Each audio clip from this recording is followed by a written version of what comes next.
దేశవ్యాప్తంగా వాతావరణ పరిస్థితులు వేగంగా మారుతున్నాయి. ఉష్ణోగ్రతలు రోజు రోజుకు పెరుగుతూ పోతున్నాయి. ఉదయం 8 గంటల నుంచే బాణుడు బగబగమంటున్నాడు. మధ్యాహ్నం పూట 30 నుంచి 35 డిగ్రీల మధ్య ఉష్ణోగ్రతలు నమోదవుతున్నాయి. మరి ముఖ్యంగా తెలుగు రాష్ట్రాల్లో ఎండల తీవ్రత క్రమంగా పెరుగుతోంది.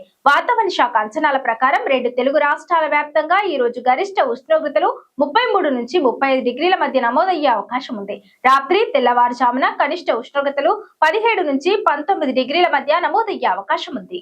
భారత వాతావరణ శాఖ తెలిపిన వివరాల ప్రకారం దేశవ్యాప్తంగా పలు రాష్ట్రాల్లో బలమైన గాలులు వీచే అవకాశం ఉంది. పంజాబ్, హర్యానా, ఉత్తరప్రదేశ్, రాజస్థాన్ తదితర రాష్ట్రాల్లో గాలుల వేగం పెరిగే అవకాశం ఉంది. కొన్ని ప్రాంతాల్లో ఉష్ణోగ్రతలు తగ్గే అవకాశం కూడా ఉంది. పగటిపూట ఎండల తీవ్రత ఉన్నా సాయంత్రం తర్వాత చల్లని గాలులు వీచే అవకాశం ఉంది. రైతులు, ప్రయాణికులు, బహిరంగ ప్రదేశాల్లో పనులు చేసేవారు అప్రమత్తంగా ఉండాలి.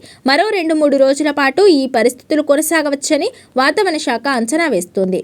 మారుతున్న వాతావరణ పరిస్థితుల కారణంగా ప్రజలు అనారోగ్యాల బారిన పడుతున్నారు.